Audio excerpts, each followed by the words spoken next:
So if you clicked on this video, I assume you've played Dead by Daylight at some point in your life, and if you have, you know that it's notorious for having a stale gameplay loop. But there's so many moving parts within each game that that's what keeps players coming back. Sure, the actual gameplay loop at face value might be repetitive, but there's an unfathomable amount of moving parts. From killer power to items to offerings, add-ons, map choice, tile spawns, basement and hatch spawns, and all 20 perks that are being brought into each trial. The appeal to many people, including myself, of Dead by Daylight is that two games rarely feel the exact same. But obviously, if they have the curse of a boring gameplay loop, they need to do a lot more than that to keep players coming back to their game. That's why we have these constant meta shakeups, perk tweaks, reworks, map updates, new killers, new survivors with 6 new perks every couple of months. And when the game feels incredibly stale still, even with all of that, that's where behavior usually implements a new mechanic. In 2016, we had hexes introduced. 2021, we had boons, as well as the mechanic we'll talk about today. 2022, we had the teamwork mechanic. Alright. In 2023, we had invocation. But like I said, there was another mechanic that was introduced in 2021 that I personally believe is the best mechanic DBD has ever implemented. That being the Scourge hook.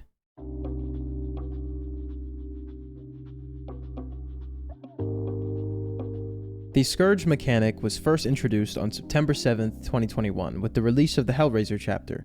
This release brought the Cenobite and his 3 perks, Deadlock, Plaything, and of course, Scourge Hook, Gift of Pain. I have said since the release of this perk that it's an incredibly underrated Scourge and deserves more love, but in the last couple of weeks, Gift of Pain has actually skyrocketed in pick rate because of its synergy with leverage. Also, I cannot stress enough how impactful Pinhead's release was to Dead by Daylight.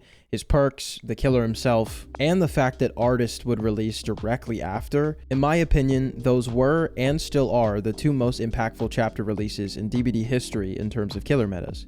And it also gave us 2 Scourges. Gift of Pain was a great first exposure to Scourges and it taught people about the mechanic, but the next Scourge to release would solidify Scourges as a meta choice from 2021 until now. But this time, it was an original killer designed by Behavior themselves. Not only were we given another very viable, very strong killer out the gate like we were with Pinhead, but we were also given 3 more incredibly strong perks. Grim Embrace, Hex Pentimento, and the one and only Scourge Hook Pain Resonance. Now, Pain Resonance in and of itself, I can make a 40-minute video on. It's had reworks, it's had countless tweaks, very strange synergies, and no matter how hard Behavior wanted to nerf the Pain Man's synergy, it still exists to this day. Pain Man's being Dead Man's Switch and Pain Res, which I have a full video on Dead Man's if you'd like to go watch that. Again, I know I'm being repetitive, but I cannot stress how impactful these 2 releases were in succession. But even just looking at Scourge perks here, because we could obviously look at the synergies of Plaything and Pentimento and how they still affect us to this day, but that's not what this video is about. So back to the Scourge hooks. At this time, Scourges were in nearly every single game. People were stacking Pain Res with Gift of Pain, with Dead Man's Switch in their back pocket. At the time, these 3 perks together granted passive gen slowdown and regression, passive gen intel, passive healing and repair speed debuffs, and you still had a 4th perk slot open, which you often saw Plaything or Deadlock take the spot of. Notice how that entire meta was fueled by the last 2 releases. I don't think I could name another 2 releases that have had multiple metas created off of their 6 perks alone. So at this point, Scourges were very well implemented and well received by killers. So how would Behavior follow up on this mechanic's success? The 3rd and final original Scourge to be added to DBD was on March 8th, 2022, with the release of the Ring chapter, which brought us the Onryo and her 3 perks, Merciless Storm, Call of Brine, and Scourge Hook, Floods of Rage. Now, this Scourge was definitely received a bit differently overall in the eyes of killer players, and that's not to say this isn't a fantastic Scourge hook. They were clearly focusing more on passive intel with this perk, and it provided a fun alternative to barbecue and chili. However, the reason I say it was received differently is it was incredibly overshadowed by her other 2 perks, but specifically Call of Brine. The introduction of Call of Brine would bring out the true potential of many other existing gen kick perks in the game, and would only add more fuel to the gen kick meta that was gradually increasing in popularity. This meta would reach its peak later that year with the introduction of Knight and his perk Nowhere to Hide, that would create Overcharge, Call of Brine, Eruption, Nowhere to Hide, which is a build that to this day still brings a chill to a lot of folks who live through it. It was just one of the most mind-numbing metas to play and to play against. A survivor goes down and now all of a sudden you're incapacitated for 12 seconds. But then on Killer, your entire incentive was to just go kick gens and ignore survivors completely because of how strong medkits and boons were at that time. It was just a horrible time in Dead by Daylight. I've been playing since the Twins chapter, and I can confidently say that is the worst this game has ever felt. But that brings us back to the point of this video. Though Floods of Rage is and has always been a very viable perk, it was released with an incredibly powerful gen kick that also granted you intel, which would be Call of Brine obviously, but also Merciless Storm caused a lot of discussion when it first released. Not because it was overpowered or anything like that, but a lot of people just thought it was funny. So there were definitely a lot more people talking about Merciless Storm and Call of Brine than Floods of Rage. So Floods of Rage was never a bad perk, and has never been a bad perk. It was overshadowed by the other two perks Onryo had, but also it was overshadowed by the other Scourge hooks that already existed. As someone that played release day of all of these Scourge releases, Floods of Rage objectively had the least discussion about it when it first released. Now, that brings us to March 8th, 2022, which is, like I said earlier, the last time an original Scourge was released. Once these 3 Scourge perks were released, we didn't hear much after, and then Behavior came back with this bright idea on what to do with Scourge hooks.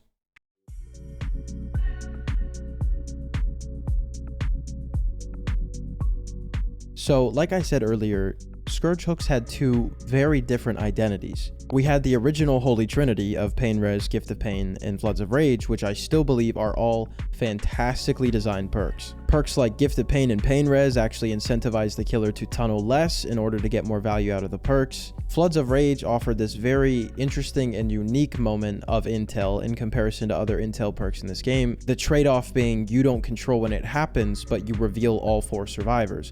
Again, great perk. But with the Holy Trinity released and well accepted, this is where the new identity of Scourges came to be. Scourges from this point forward would serve no other purpose than to become a rework mechanic for perks that Behavior wasn't really sure what to do with. Even though those 3 original Scourges were released within a year of each other, Behavior would never release another Scourge hook from March 2022 all the way up until present day. And with this incredible original mechanic now becoming a balancing tool and nothing more, we were given one great rework and one of the funniest, most laughable jokes within the community of a rework. Obviously, let's start with the positives here. Monstrous Shrine was a fantastic change. Monstrous Shrine had been sitting in the game since release, relatively untouched by players. It's a perk that made you die on hook faster and also gave you more penalties for throwing your hooks. But again, it was only the hooks in the basement. This was a great change to turn this into a Scourge, because what it did was it turned all the basement hooks into Scourges, meaning if you're running Pain Res, Floods of Rage, Gift of Pain,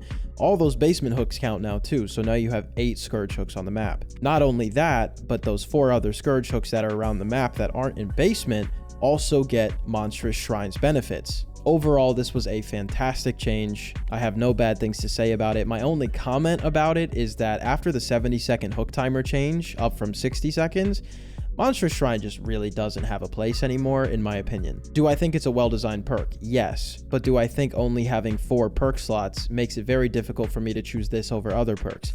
Absolutely. And then we were hit with the most laughable excuse of a rework that not only had people confused, but had people laughing on social media. When this rework hit, it reminded me so much of Release Day Quick Gambit, because I just had to put my head in my hands and go, what the fuck were you thinking? So we know the previous rework for Monstrous Shrine was great because it used a hook perk and transformed it into a Scourge, and it was a bunch of benefits all around. Now imagine reworking a different hook perk that Behavior wasn't sure what to do with, and making it worse. And if you're this far into a video like this, I assume you already know what perk I'm talking about, which would be Hangman's Trick. Before the rework, Hangman's Trick gave you a loud noise notification when a survivor began saboing, but also if you were carrying a survivor and a survivor was within 6 meters of any hook on the entire map, it revealed them. Pretty niche perk, definitely better intel in this game, but it's not that bad, right? It's kind of like a long distance awakened awareness. I know that's a reach, but just stay with me. And this was the exact moment that Scourge hooks kind of became a joke, and the perception of them shifted from really unique, interesting hook perks to a shitty rework mechanic. This is what really blows my mind, okay? After the rework of Hangman's trick, when carrying a survivor, you now see survivors within 12 meters of a hook. That's really good, right? That's double the range we used to have. This perk could be viable, and it's not that strong because it's only when you're carrying a survivor. But then you look and you realize it's only for Scourge hooks. So let me get this straight. Behavior takes one of their best mechanics, the Scourge mechanic, applies it to Hangman's trick, one of their notoriously worst perks with the lowest pick rates, and they shift it from a perk where you can see survivors near any hook on the map when carrying another survivor to seeing survivors around 4 hooks on the map. And you might be saying, well, yes, Dom, but also they doubled the range. My question to you then, so what? The 6 meter to 12 meter change did not make up for the fact that it's only 4 hooks on the map now. They took a bad perk and made it worse. I will never get over how stupid of a change that was. Especially because they said when they were reworking this that they wanted it to fill a niche that other perks don't fill. Are you serious? And this came out July 25th, 2023, okay? The last original Scourge was released in March of 2022. People, including myself, were waiting a long time for a new Scourge hook. This is what we get? Are you joking? So Behavior releases Scourge hooks, gives us 3 bangers out the gate. Even when they get nerfed and rebalanced, they're still very viable perks. Pain Res will never not be meta. For the first time since its release, Gift of Pain's pick rate is skyrocketing right now as we speak. Floods of Rage even fills a niche within perks that other perks don't. And then it turns into this rework mechanic that is used for Monstrous Shrine, which was a great start and gave us some hope that maybe we'll get more Scourges down the line. And then you take one of the notoriously worst perks in the game and turn it into a worst perk. I just want to know what they were thinking. It is a laughable history, which is why I wanted to make this video. How do we go from Pain Res to Hangman's trick? Okay, I know I'm being annoying, but it just shows I care, okay? I'm very passionate about Scourge hooks, I guess. And of course, this is where the discussion is going to shift to you guys, okay? My questions for you is, 1, why do you think they stopped creating original Scourges? And 2, what are some Scourges you would like to see if they ever brought them back? For the first question, my answer would be that maybe it proved to be very hard to balance a perk that isn't overpowered as a Scourge, that also feels like it's worth using. Because of how Scourge perks passively grant the killer the use of their perk, while also depending on hook RNG to be useful at all. Thinking of and designing perks that don't feel overpowered but still feel worth taking up one of your perk slots might be really difficult. Obviously, this sounds very similar to Hex perks, but you can't cleanse a Scourge hook. You can use Saboteur to see them and pre-sabo, but they come back. I just believe this is where complications came in. Even though Scourges came out the gate incredibly promising, they never really reached the peak of their design ever again, which is why I think maybe they just started struggling thinking of perks that didn't feel completely useless when hook RNG was bad, but also didn't feel completely overpowered when hook RNG was good. I think maybe this issue potentially discouraged Behavior to design and implement more Scourges when none of their newer or reworked Scourges were ever as popular as the original 3. And then what are some Scourges I'd like to see? Guys, don't take this at face value. This would be funny. I don't think it would be balanced in any way.